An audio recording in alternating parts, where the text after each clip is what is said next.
course, colleagues, the first item of business is call to order.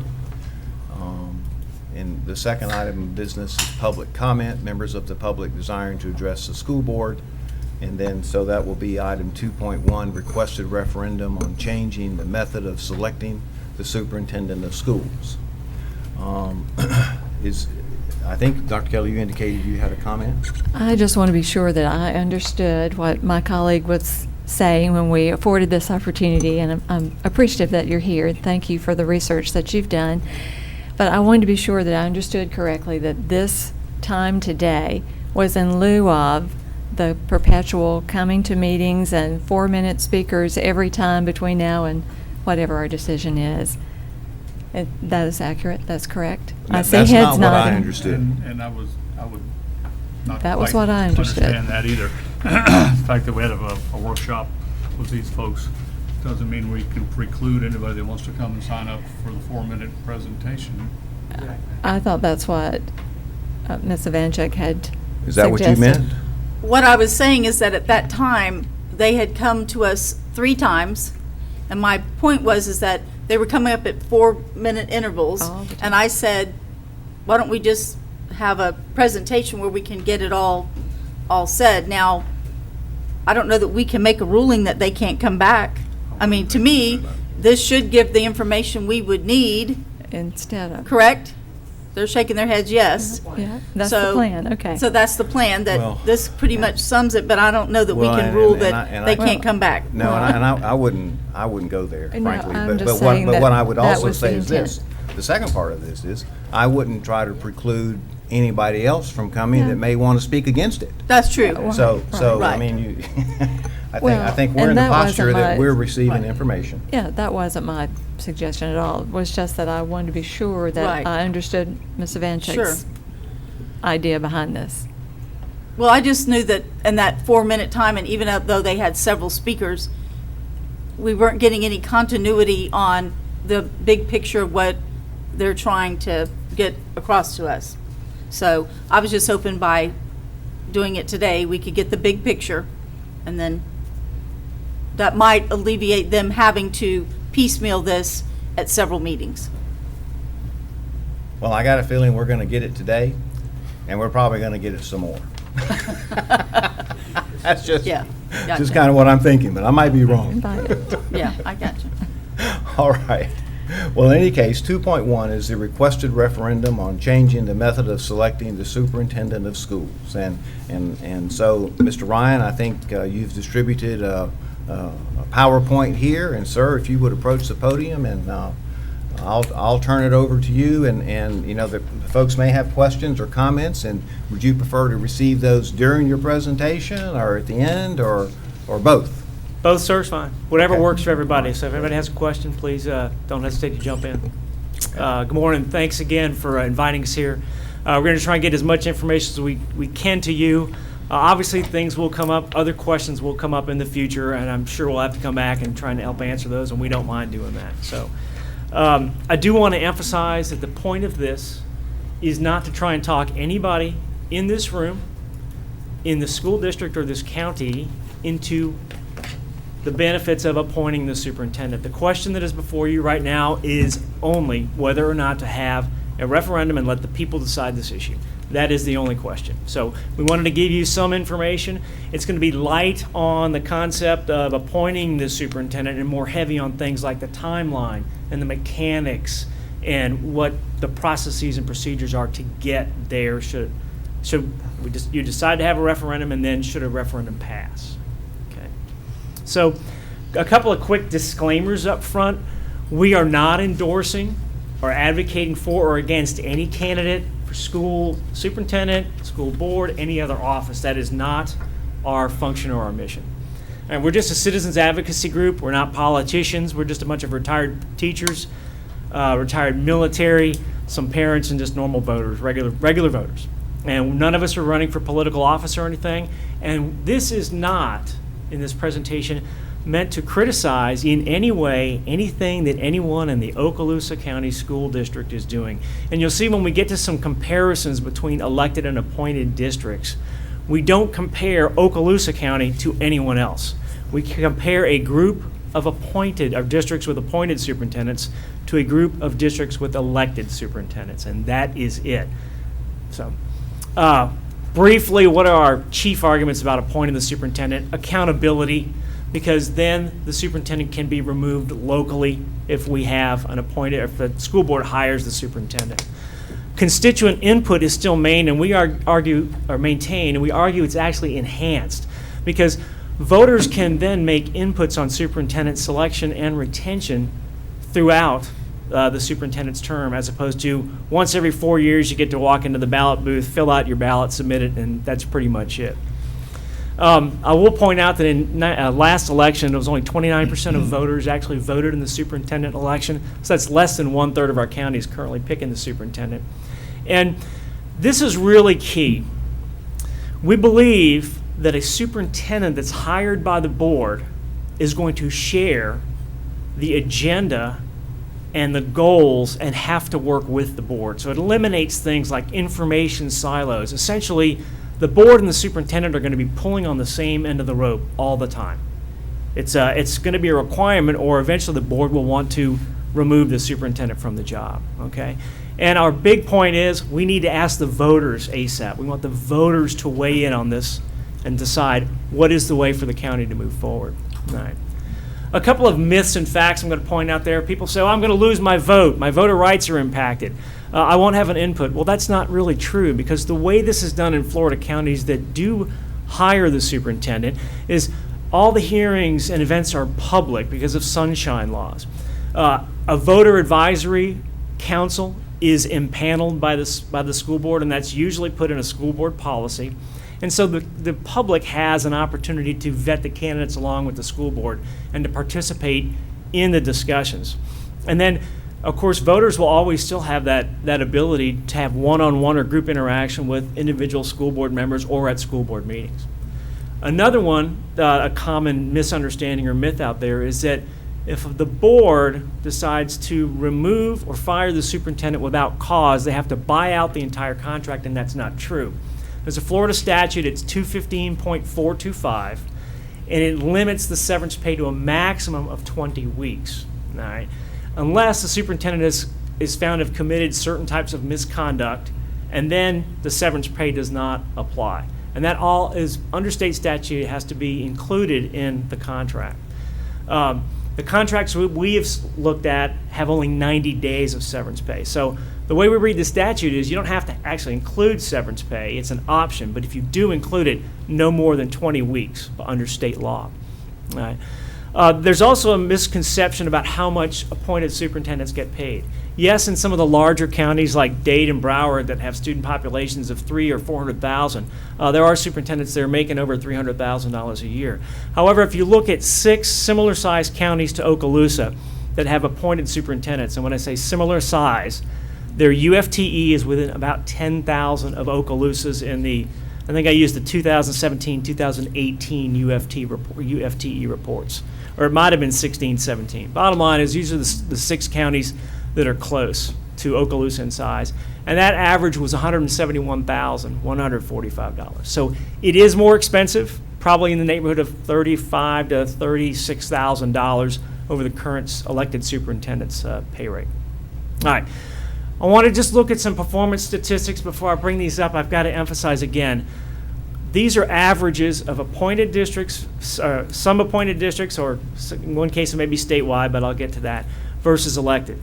So you can't go in there and say, oh gosh, we can immediately change and improve things the way we're doing in this district. We are not saying that at all. This is more of a long-term view of what we feel that some of the efficiencies or synergies are going to be. All right. So if we look at statewide, now this is all counties in the state, the graduation rates, county by county. Okay, this is the average. So we broke up the appointed counties, which you'll see in green, and the average of the elected counties, which you see in red.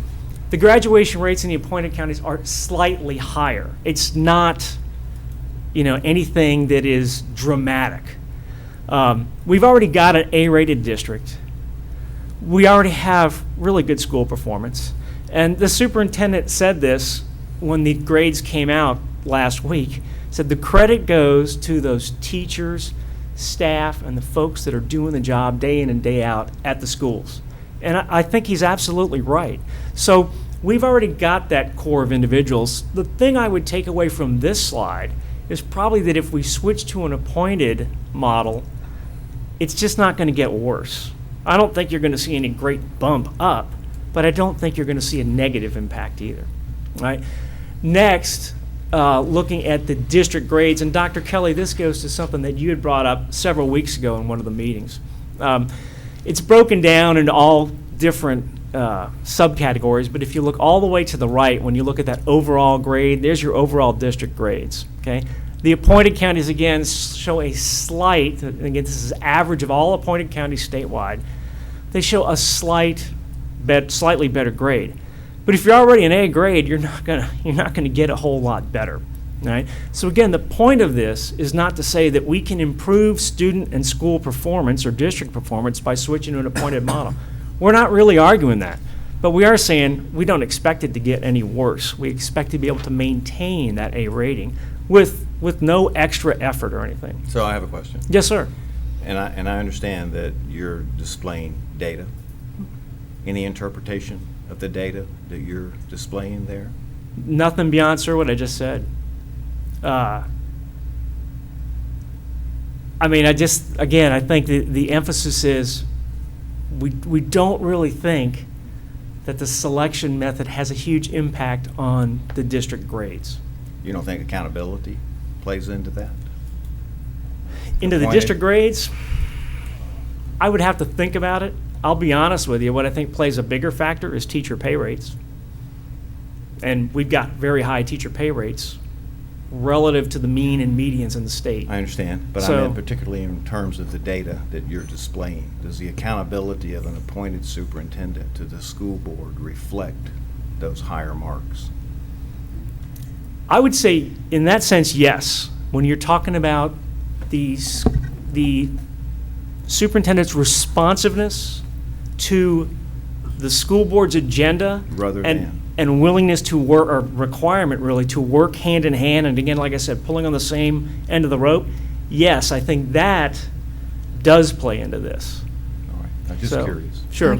I could make a comment there, and I'll reserve most of my comments till the end if you wouldn't mind, but in the research that I've done, and in the talking that I've done to counterparts in Monroe and Madison, in the state of Mississippi, and in Escambia, where I have friends who serve on the school board right now who've been and are going through this transition, there's no definitive research out there to say that an appointed superintendent earns a better grade, impacts student achievement in any more way than an elected one.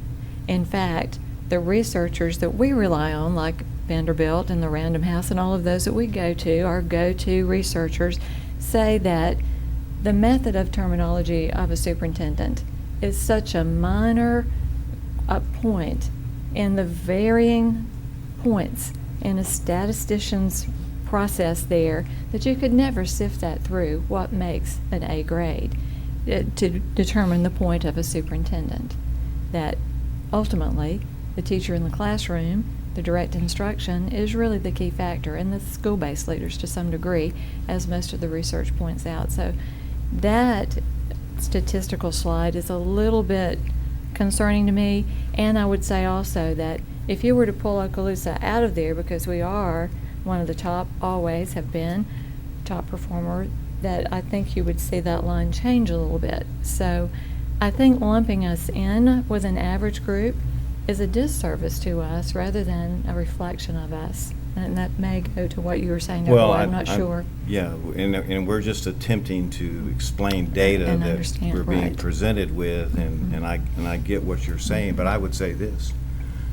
I think that you have the workings there of a fairly important study. Well, in yes, my sir. opinion. In my opinion.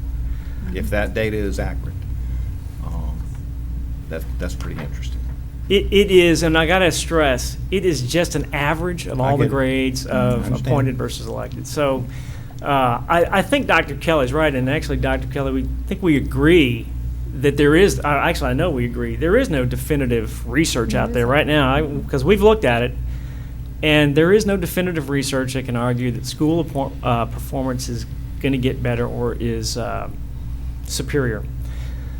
But Dr. White brings up an excellent point. Perhaps we will one day. If I have unlimited time, I could do it. And if I wanted to get a PhD, but I don't really have that in my plans, I must admit. You got one started. That's There you right. go.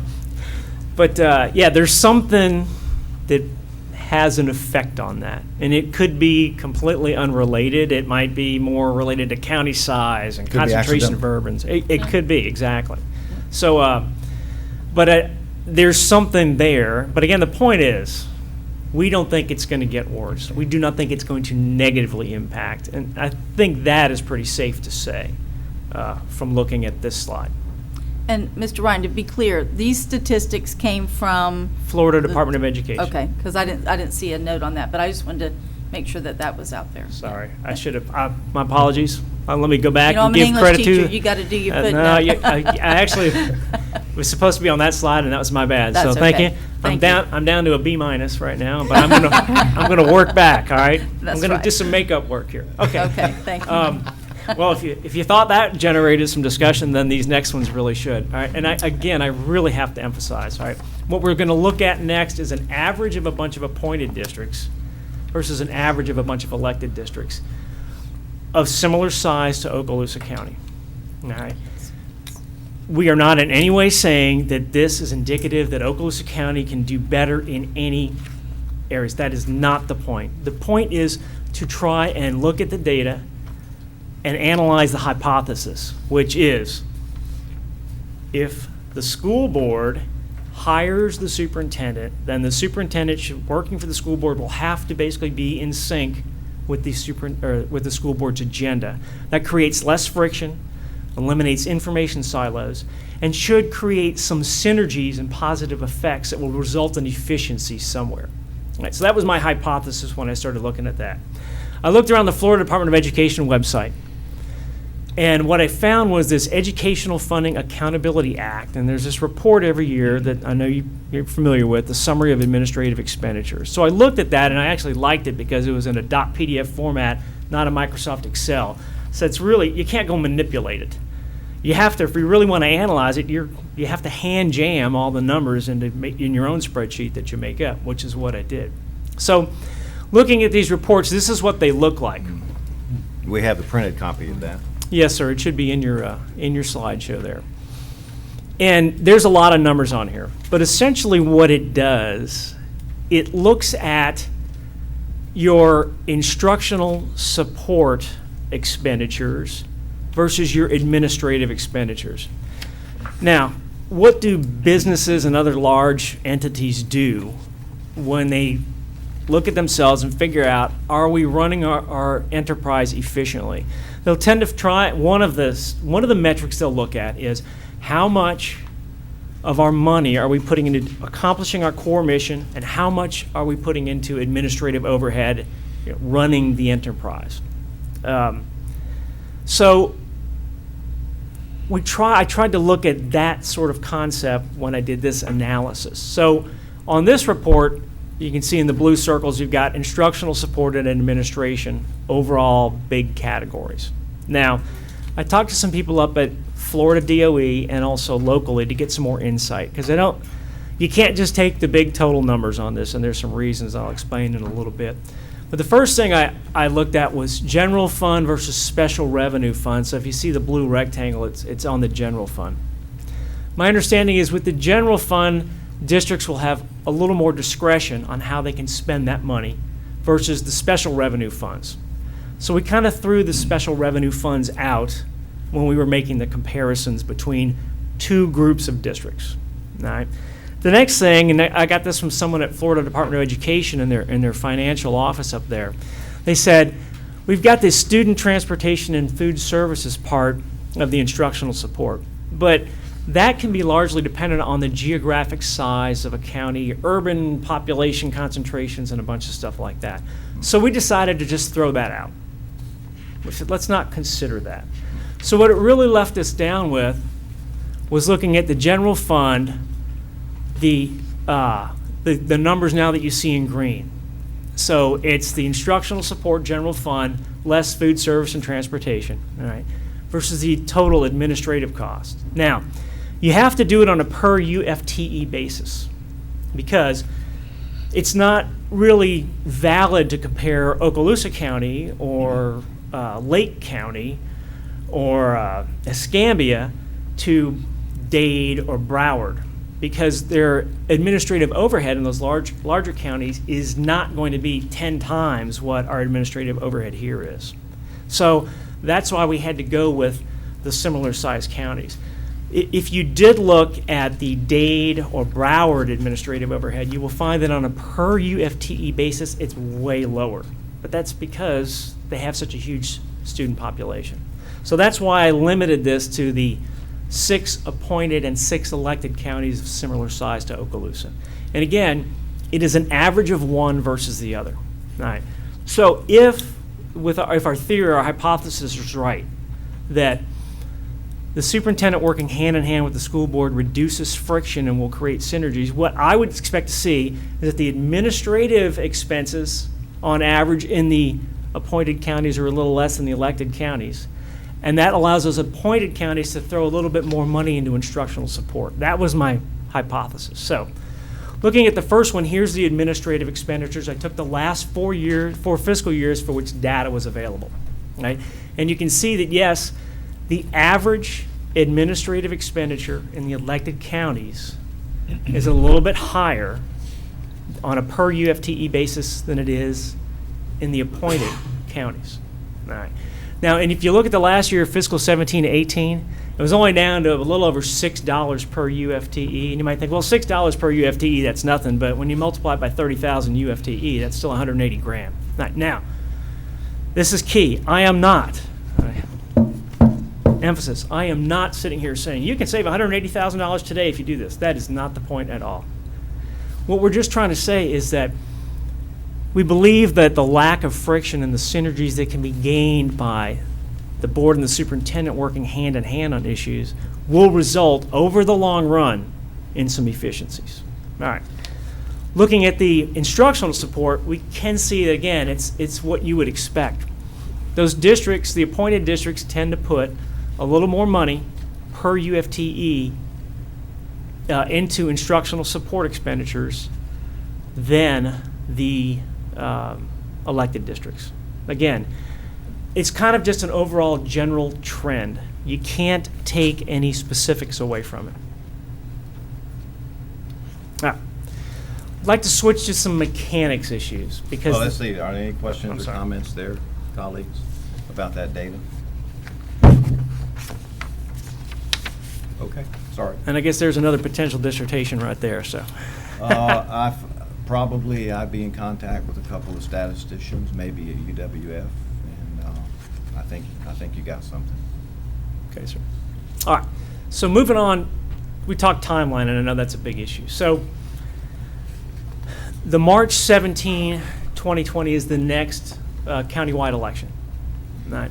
I spoke with Supervisor of Elections Paul Lux, and what he told me is that by the December 17 Board of County Commissioners meeting, they would have to have approved any resolution and plan that you sent the BCC and given it to Paul Lux.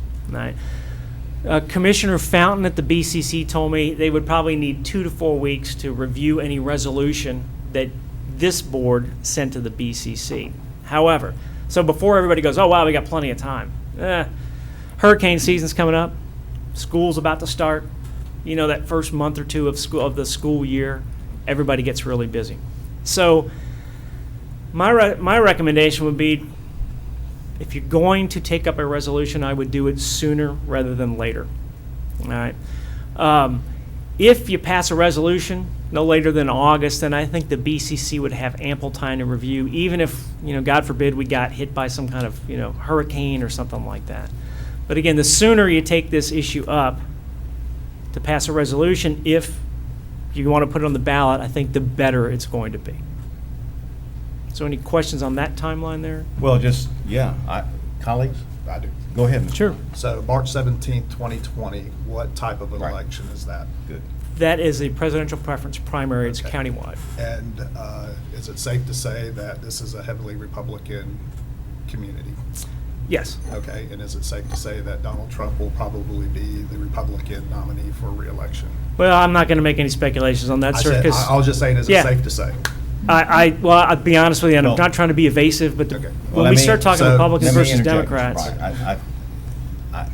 Yes, but we don't yet know if there'll be a primary challenger. Right, and that's what I was going to get at, because Right. in 2004 was the last time that sitting Republican president was on the, was in office during a presidential primary, and there was nobody to challenge him, so it was only Democrats voting at that time. So, and of course, that's a very small number of people in our county that were voting. I think the numbers I saw was about like 12,000, I think.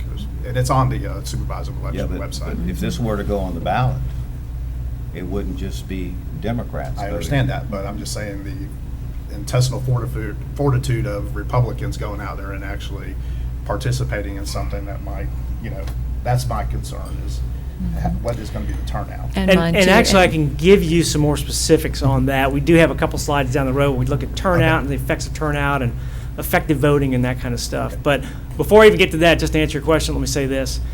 We're going to make a huge effort to educate folks on this and let them know how important it is. And right now, the public attention, because of recent events in the last 24 hours, is very focused on this issue. And we'll maintain that Republicans are going to care about this just as much as Democrats do. Well, So, and Dr. I would Cohen, just sorry. concur that I believe a general election might garner us more people to come to the polls and vote. And I believe that in such a huge change as this would be in our system, that we would want to draw that net as wide as we could and get the voter turnout as high as we could, which, as we all know, particularly in a largely Republican arena, district, however you want to couch that, we're going to get that greater turnout, no matter how you couch it, in a general election. And I know that you're planning to do your due diligence for educating the public, and that's great. But regardless, even at some of our better efforts down through our history, regardless of those efforts, the general election turnout has always been greater. Absolutely. And I'm going to address that in a few I'm slides. sure that you will. Thank you. Okay. I have a couple of more questions about some of the other items. Yes, sir. There as well. So when you say the school board passes a resolution, I kind of want to defer some of that issue over to our attorney. I think the way that something like that might work, this is a workshop, this is all supposition. It would be that there would have to be a board member motion and then a second that might read something like to direct the school board attorney to draft a resolution to come back to the school board for a final vote. Is that correct, Mr. McInnes? Yes, sir, that's how that would have to happen. Okay, but you would need time to do something like that, should that be a motion and should that pass. So typically 2 weeks, would that be enough time to put together such a document, you think, between meetings? I would think so. All right. So then, along that line of timeline there, do you still think that, in other words, when you say passes a resolution, do you mean make a motion to have a resolution drafted? Or do you mean that there needs to be a motion this month so that he has time to draft it for early August? I would say the latter, sir. Okay, so if there were a motion in August with a second that passed, that would give our attorney enough time to do all the legalese and all the appropriate language that he uses to create a resolution that would then again come back to us, correct? Is that correct? Yes, sir. For another vote? Yes, sir. Okay. And if you really want to talk specifics of scheduling, if you think this is something that the board really wants to investigate and take up, then my recommendation would be to pass the direction to the attorney, a resolution to direct the attorney at the coming Monday meeting, and then I believe you have 3 weeks to your next meeting. You mean the next meeting of the school board? Yes, sir, the next Monday night meeting. So, because I believe it's the second and fourth Tuesday of every month, right? All right, so Or Monday of colleagues- every month, right? Colleagues, you understand then? Looking for a motion Monday night. To direct our attorney to formulate it. To draft a Okay. resolution, and you would need to be specific in my mind as to which election you were talking about, so that that could then come back to us again at the next school board meeting. Okay, and I have a question. So when we asked Mr. McGinnis to do this, and he's coming up with that, and I'm just thinking Yeah, through yeah, here. well, that's what we're doing. And let's say we ultimately vote on it. Who is it going to? Who are we directing? It leaves the board and goes to the Board of County Commissioners. They have to act on that to put it onto a ballot. You can't send it directly to Mr. Lux. It's got to go through the Board of County Commissioners. So they have to approve it, in other words. And there, I will say that in the conversations I've been having with people, I mean, their approval is more of an administrative function, but they do have to approve putting it onto the ballot and forwarding that direction to the supervisor of elections. But it's probably fair to say that they're going to like you said, pretty much take our direction, the school board's direction. We're saying we want it on there. Chances are it's going to get on there. Is that what you're saying? I certainly can't speak for the Board of County Right. Commissioners, but I'm just saying that typically in those type of matters, they're an administrative type function, Okay. you know, being sure that all the boxes they need checked off are taken care of in the resolution. Okay. All right, I just want to make sure I understood the procedure. That's a good question. So, and I think that plays into the timeline and all those things, because they've got to be involved and they have to look at it and determine, et cetera, et cetera. So, but I wanted to be clear is now, suppose that a school board member decides that they don't want to do that Monday night. They want to do it in September. What does that mean to your timeline? I think it's going to delay it somewhat, but I still think you're going to have ample time to pass a resolution. If you waited another 4 weeks or so, I think there'd still be adequate time. Again, let's look at the worst case. December 17 BCC meeting, Okay? and you want to get it to them 4 weeks prior to that, so you would want to get it to them mid-November. So I do think you have some slop in here built in. The reason we say August is what we would recommend is, again, there's unknowns, hurricane season, other things that could happen.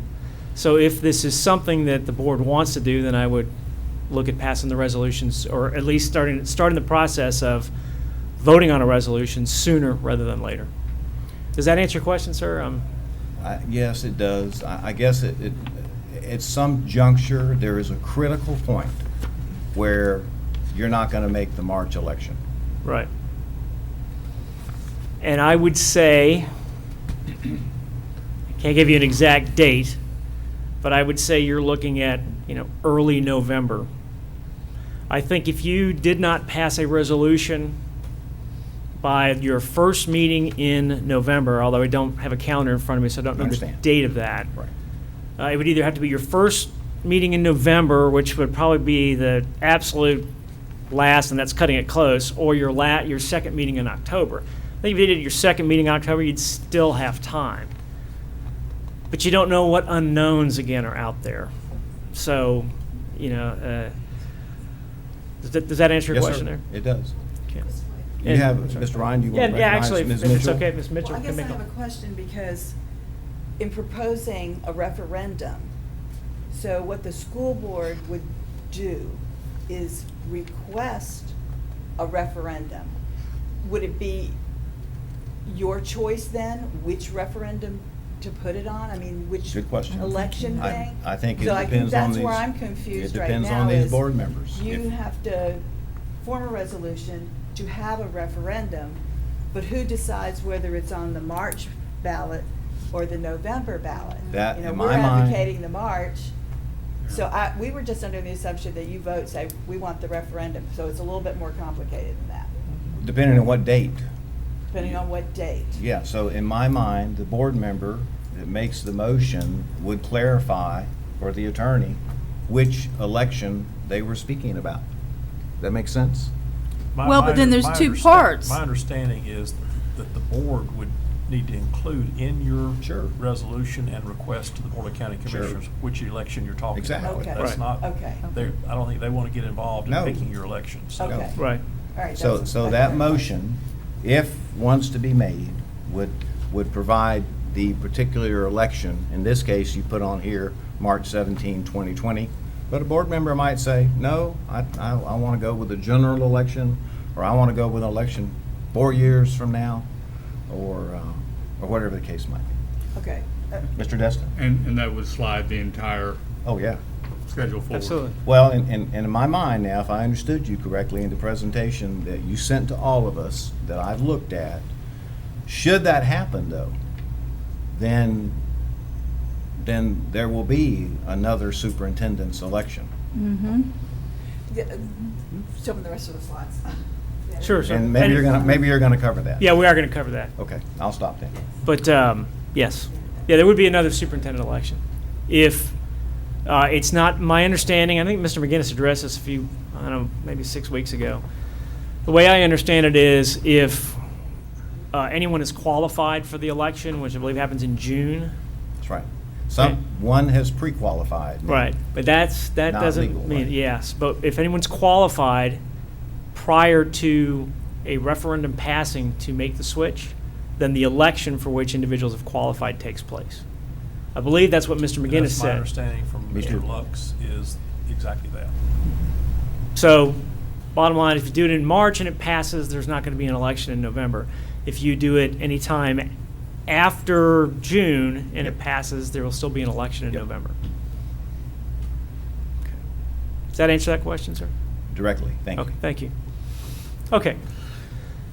The other segment of the timeline we need to talk about goes from if a referendum passed to actually hiring a superintendent, a new superintendent. So let's just go with March 17 if it were approved.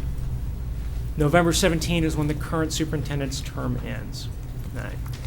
Florida School Board Association, we contacted them, and they were very nice, very helpful, very willing to come to Okaloosa County and give a consultation to the board.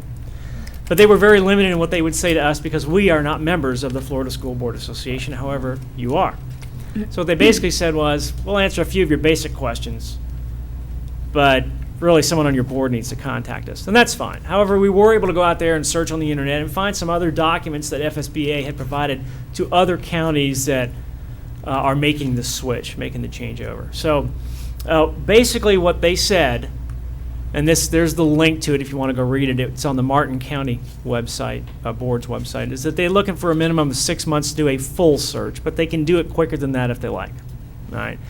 What FSBA charges is $25,000 plus their travel expenses to conduct the search. So that would be something that you would have to budget in were that to happen.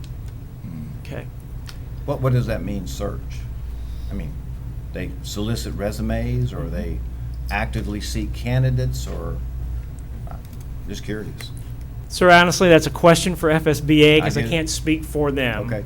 But I'm going to say, generally speaking, what we understand it to be is they would come in, they would help you write the required policies, of which there are not many. There's probably just a couple. Then they would help you write the job description, come up with a contract. Okay. Then they'd put everything, they'd go through their list of people that they know Okay. are interested, put it out there, and for whatever, advertisements and postings they use, help you get the resumes, bring all that to you. They would essentially guide you through the entire search. But I again, see. that's really an FSBA question.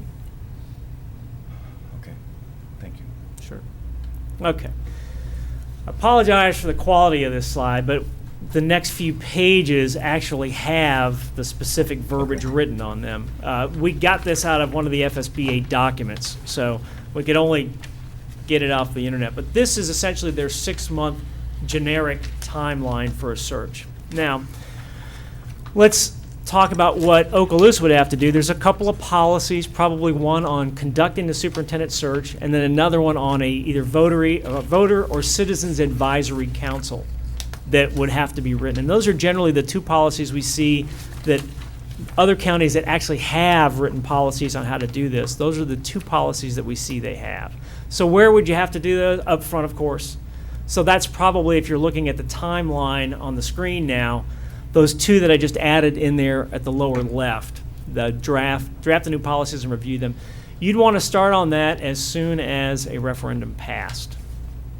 And they allocate about 2 months. But you could essentially, as you see from the slide, a lot of these things are worked in parallel, not completely in series. So you're doing multiple things at once as you go through this process. Now, let's look at what our timeline would be like compared using the FSBA template, okay? So if the election happened on March 17th, this is where everything would overlay. So you end up having probably, if you started the FSBA process, generic process on April 1st, 2 weeks after the election, you'd still have about 6 weeks of slop at the end before that November 17th end of the current term. And again, I'll let you look at the hard copies on this, and unless somebody has a real specific question, but the next few slides go through the verbiage that's in those boxes, so you have something to refer back to. So, Any questions, colleagues? Okay. so this is essentially what we did. We took that timeline that was on that previous slide, since it's so hard to read, and we put it on the next two slides so that you can read it a little bit better. And that's about all that is. So those are those two slides there. All right. Let me get to what Dr. Kelly and Mr. Bryant were talking about when we talk about why March versus November. Okay. You have the time to do a search with FSBA or another search company to do it. I believe FSBA is one, and I'm not advocating for FSBA. Let me say that. I don't work for them. I don't know anybody who works for them. They don't support us. We don't support them. They're just the most commonly used agency out there as far as we know. Okay, not trying to put the plug in for FSBA. Just want to be clear on that. Y'all saw the budget. I mean, we're members. Yes. Exactly. And So- to be fair, I work a lot with That's FSBA, right. and I have sent my colleagues information from Ms. Messina regarding elected and appointed. It's a neutral. It's not one or the other. It's just for information reasons. So, Right, so and I I- do have that information that you might have been looking for, but we got it. Okay, And- well then y'all are ahead of us. And I Hey, will let's say compress that that 6 months down a little About bit. 2 months ago, after you and I spoke, I talked with Andrew Messina too, and I have her slides. But she will say with prejudice, she does not want those out without interpretation because they can Sure. be very misleading, statistics and the like. And her take is that not to take statistics face value. So I do appreciate her input. She's very knowledgeable. So, bottom line is, we believe there is time available to do this. FSBA or another agency can assist in the hiring there.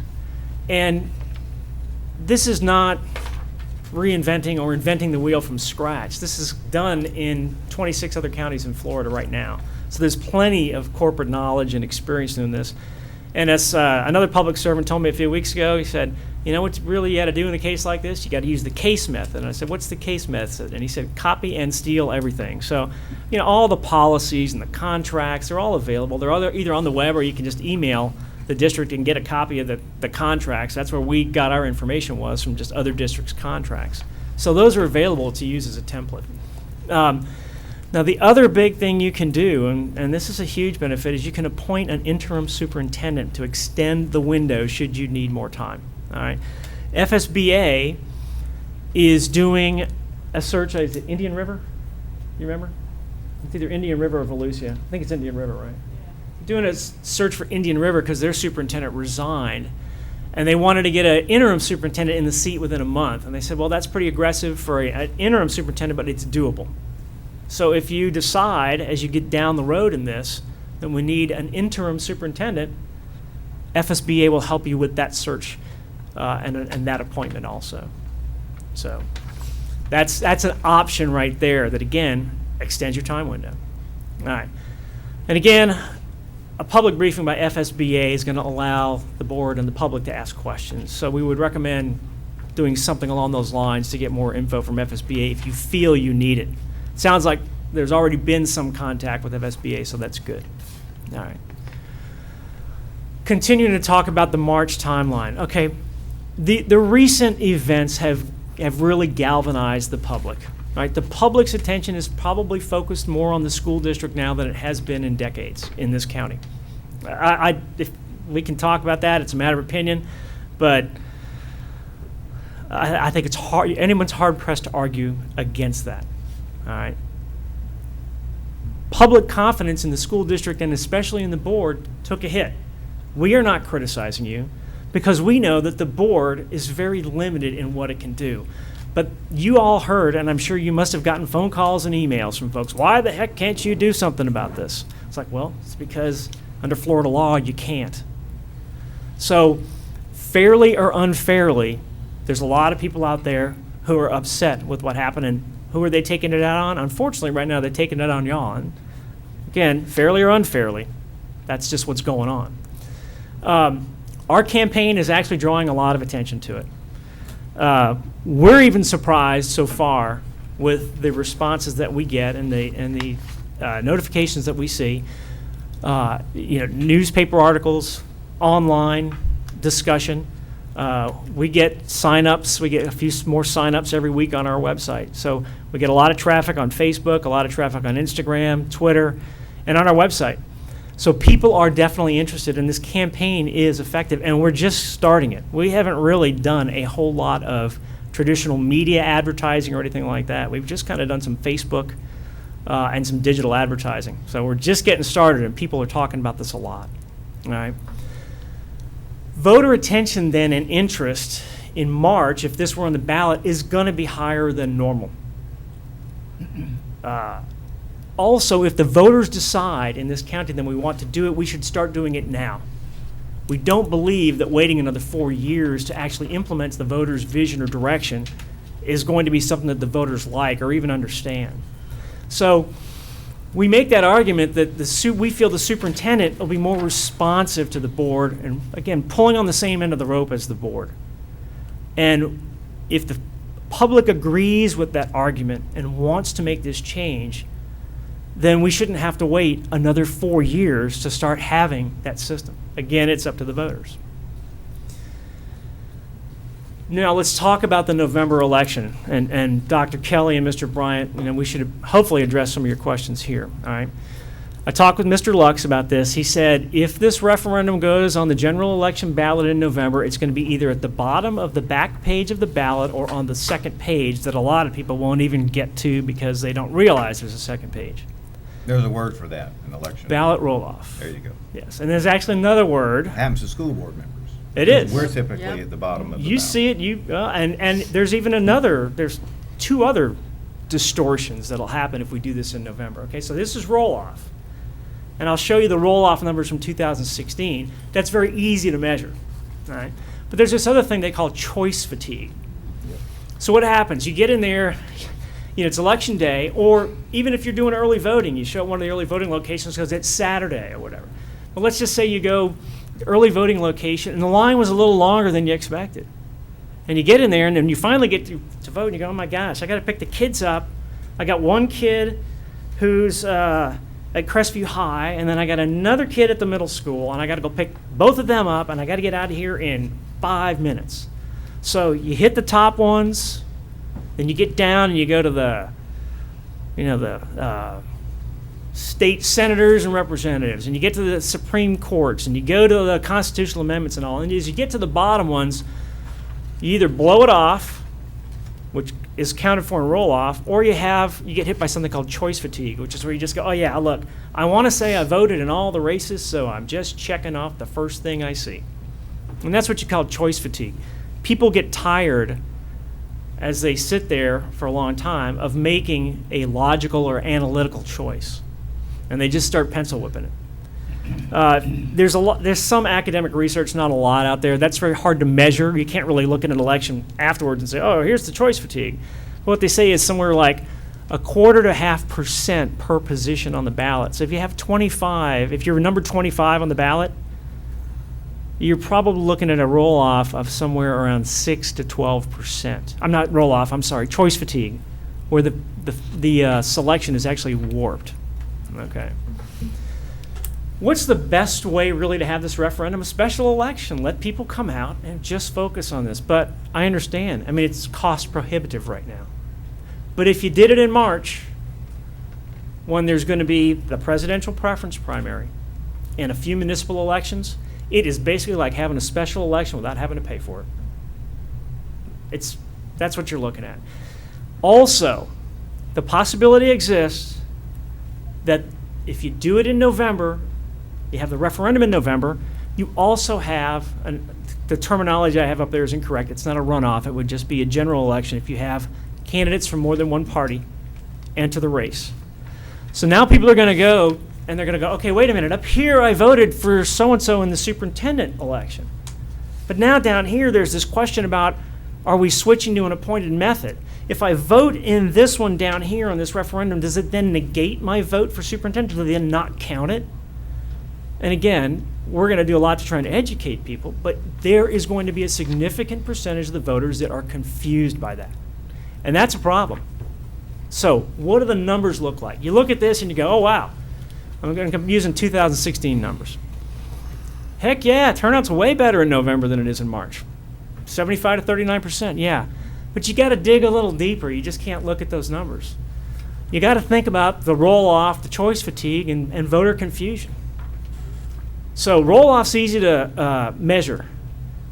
2016, the lowest voted race on the ballot was only a 61% ballots cast in that question, whatever it was.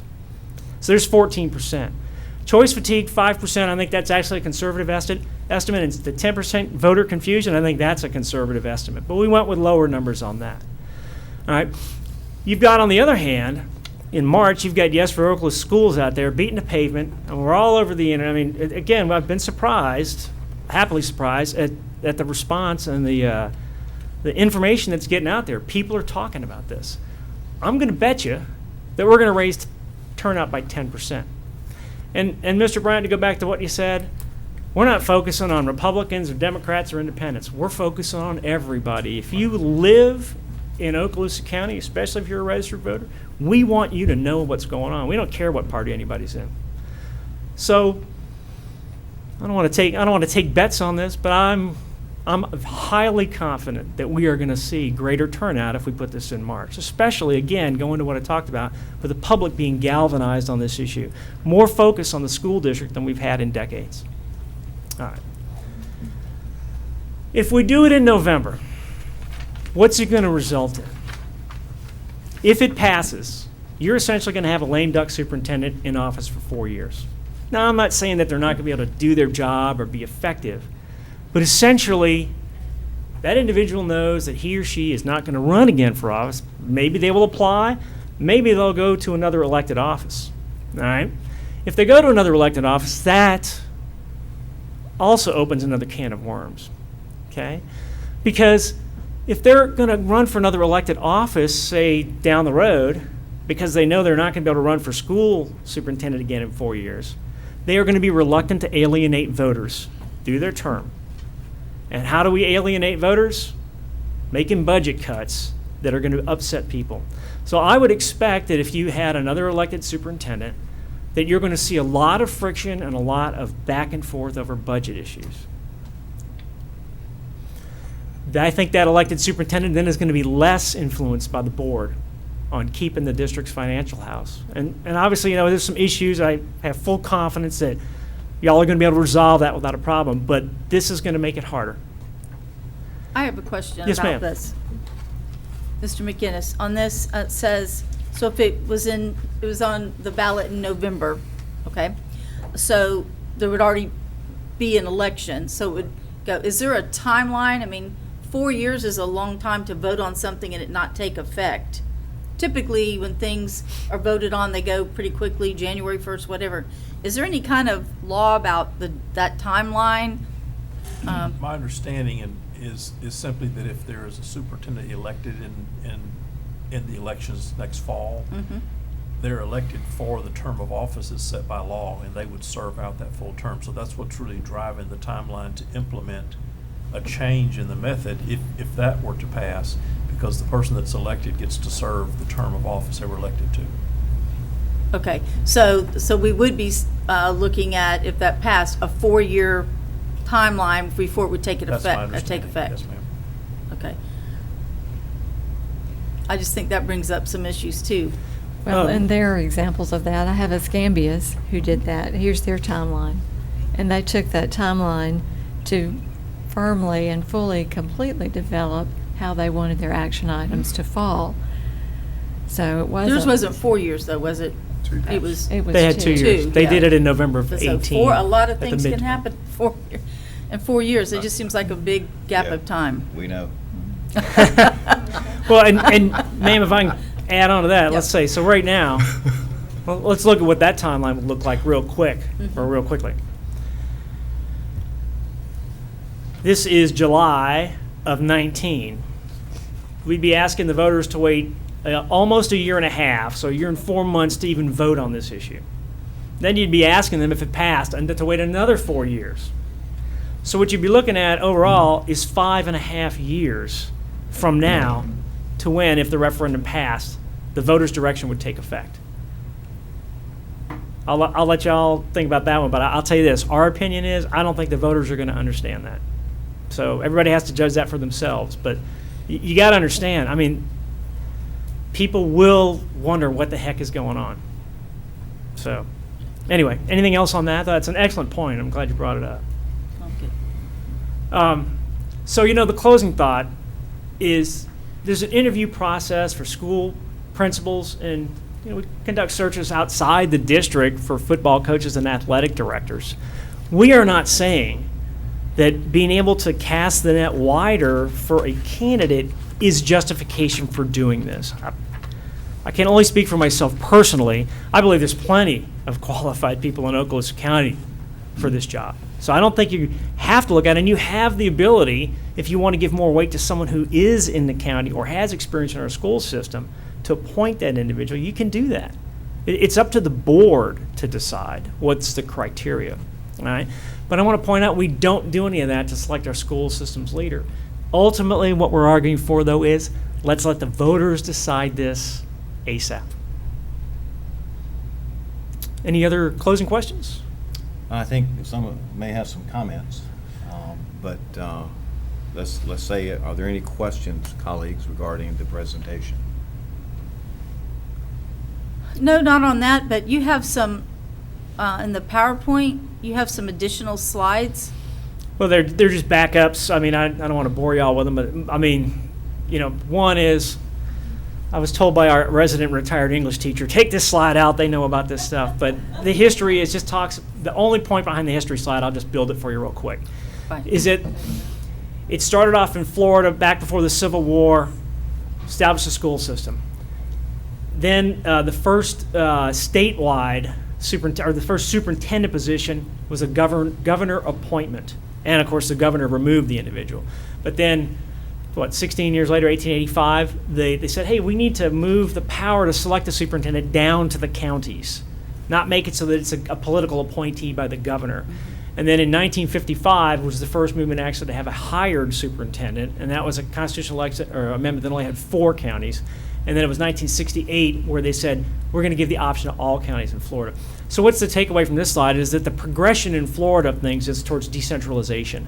It's away from having everything controlled in Tallahassee and more out to the counties, which is actually what hiring the superintendent would do, because now within the county you have the ability to enforce accountability and remove the superintendent as opposed to relying on the governor to do it. So that's the only point of this slide.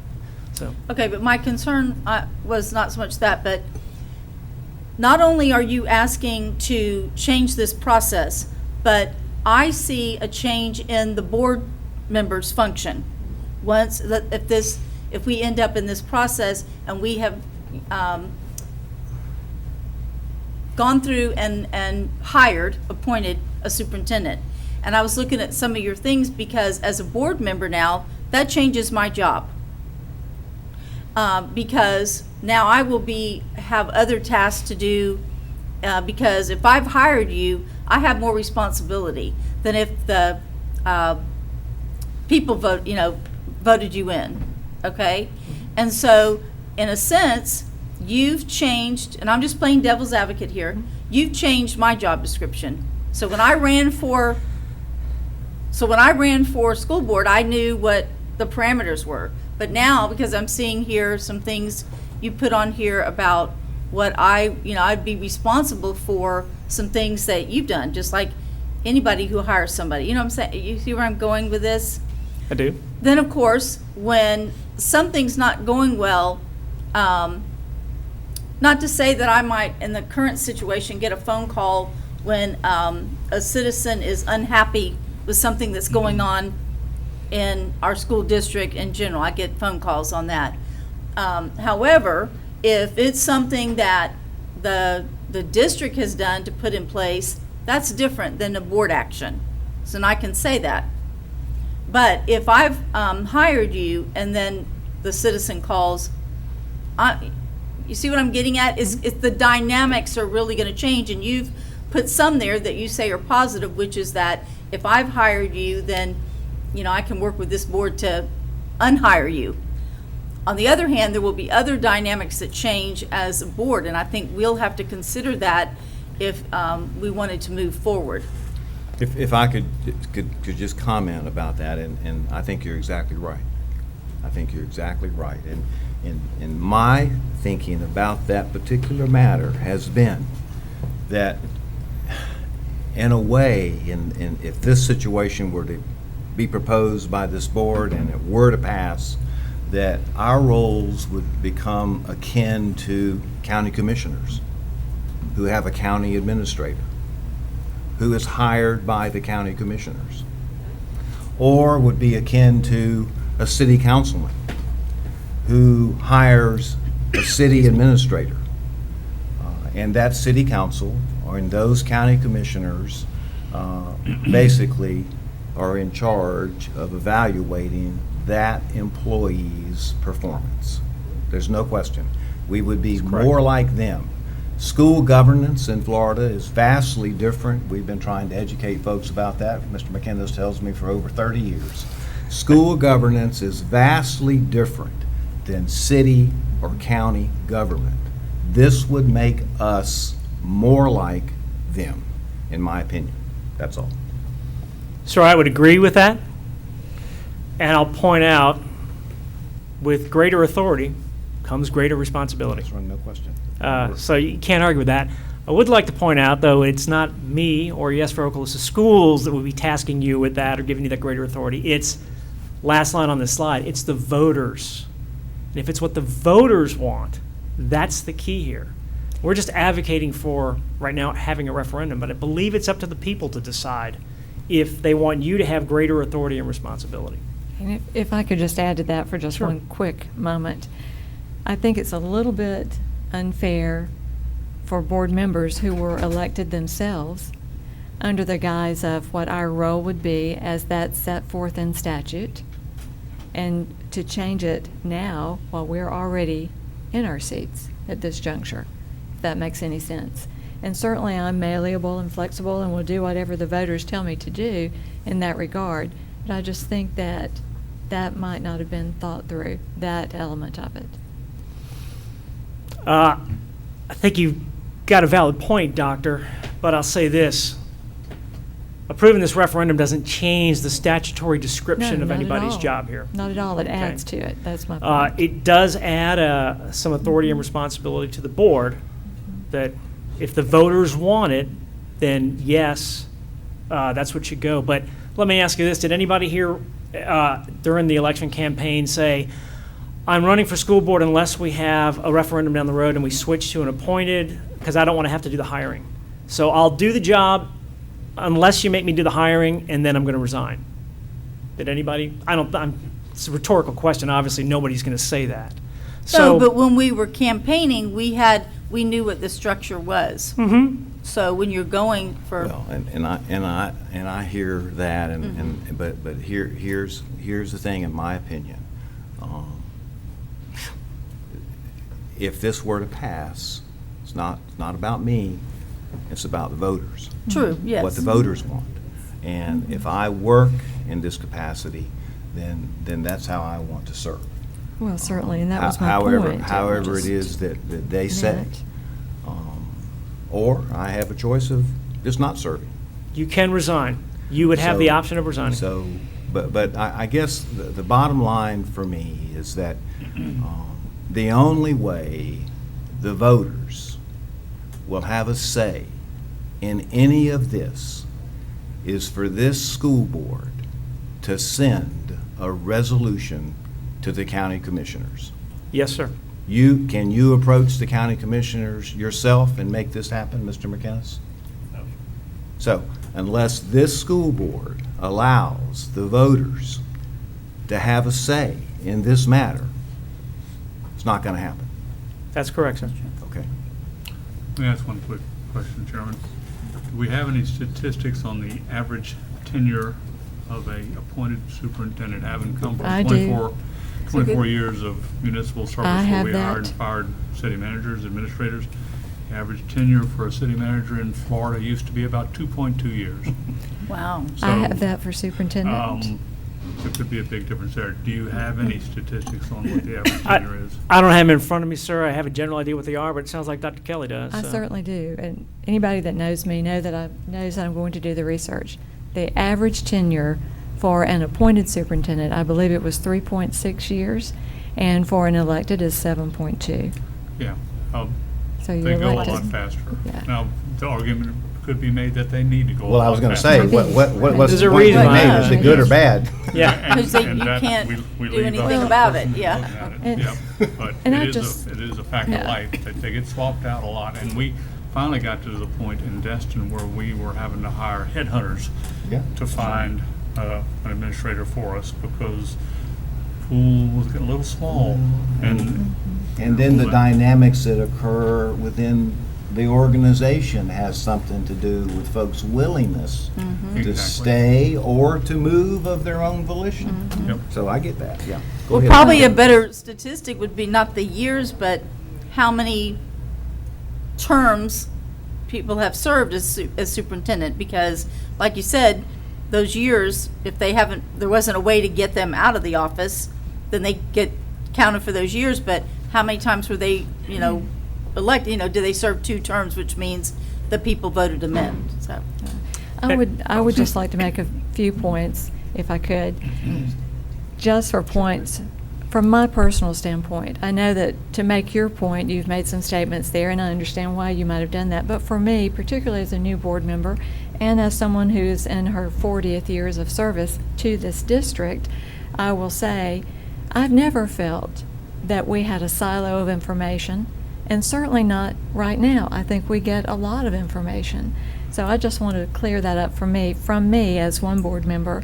I don't sense that, and just wanted to make that public. Nor do I feel like that we have a financial house that needs to be put in order.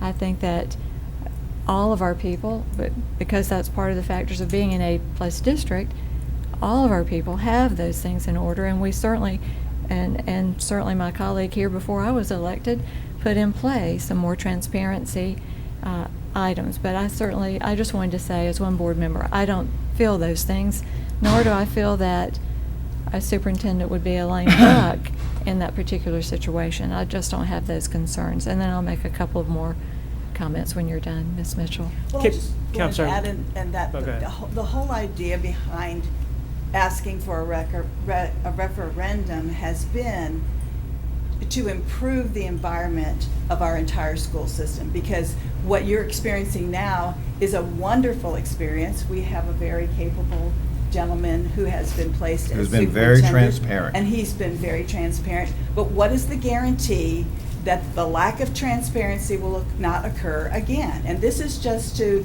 look forward with our county, realizing how much larger we have come, and to give not only the voters but the school board, I don't want to use the word power, but the idea of being able to communicate and work closer, because the statute for the requirements of superintendent will not change. That job description is there.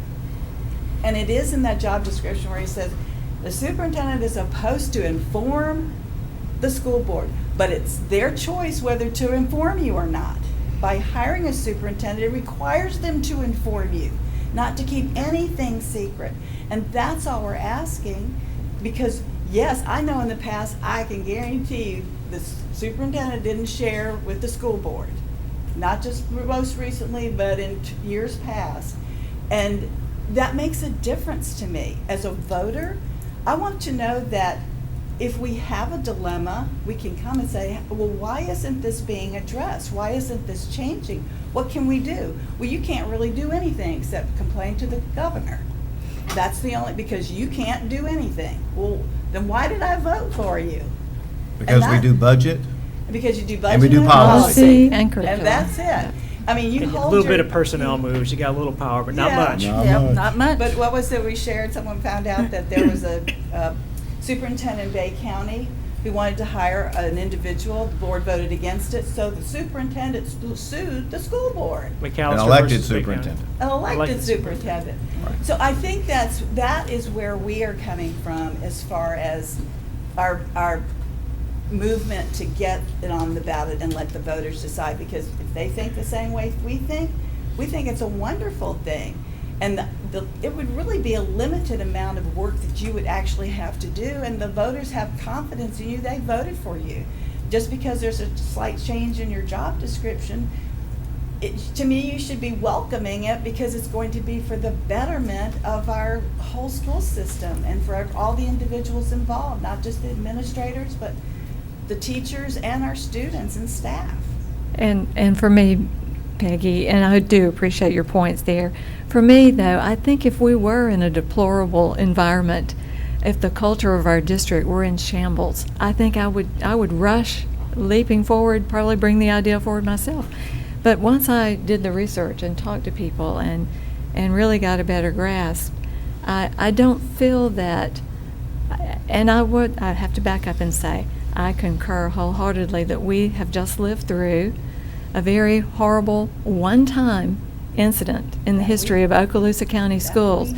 Horrible incident that was very unhealthy on many levels for our district. But if I've learned anything in my life on this planet, I try awfully hard in my life, professionally and publicly and personally, not to make a very quick decision out of a one-time incident. It's a life lesson for me that during the midst of a storm, I don't rush to a decision.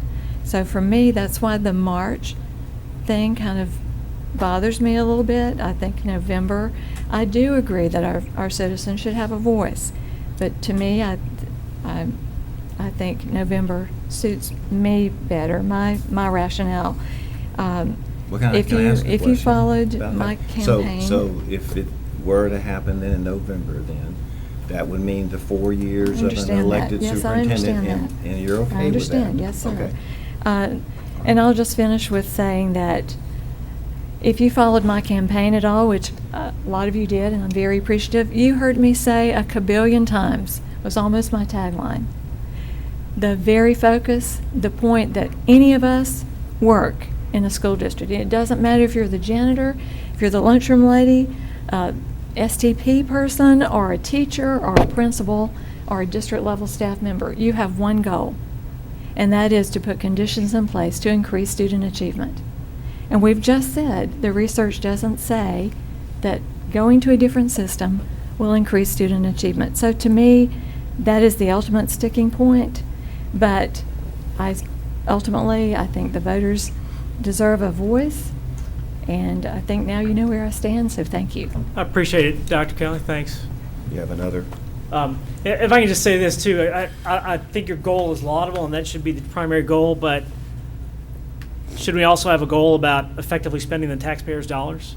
Should we have a goal about treating teachers and employees and school children and families and voters and taxpayers fairly and giving them a voice?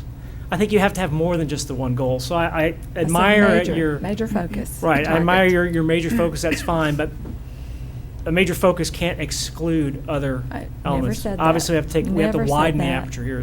And I'm not trying to put words in your mouth. I'm just saying we have a lot of other considerations to take.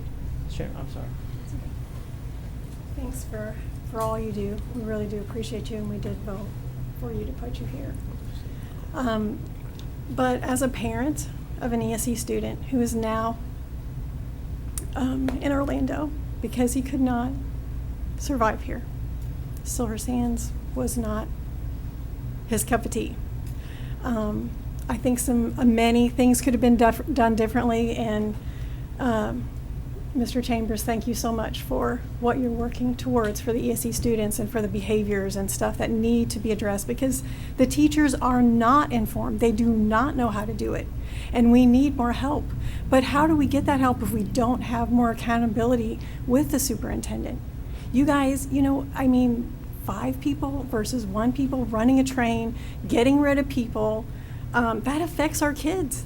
That affects the morale for our kids. And I'm going to tell you, the number 1 effect on them is that teacher that walks in that room, not you guys. Absolutely. However, you are making a decision that will affect every last one of them, all 30,000 of them.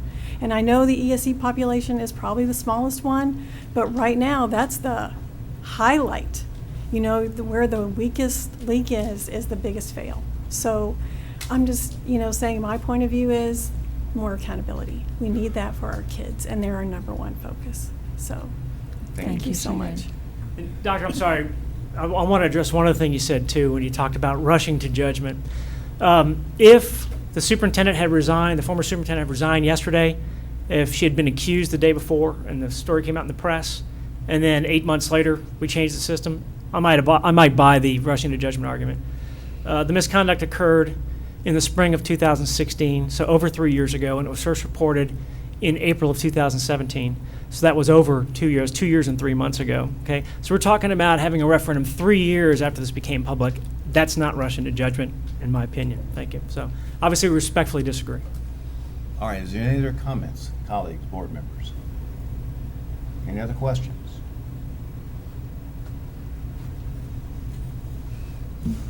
All right, Mr. McInnes? Thank you again very I guess much. we're done.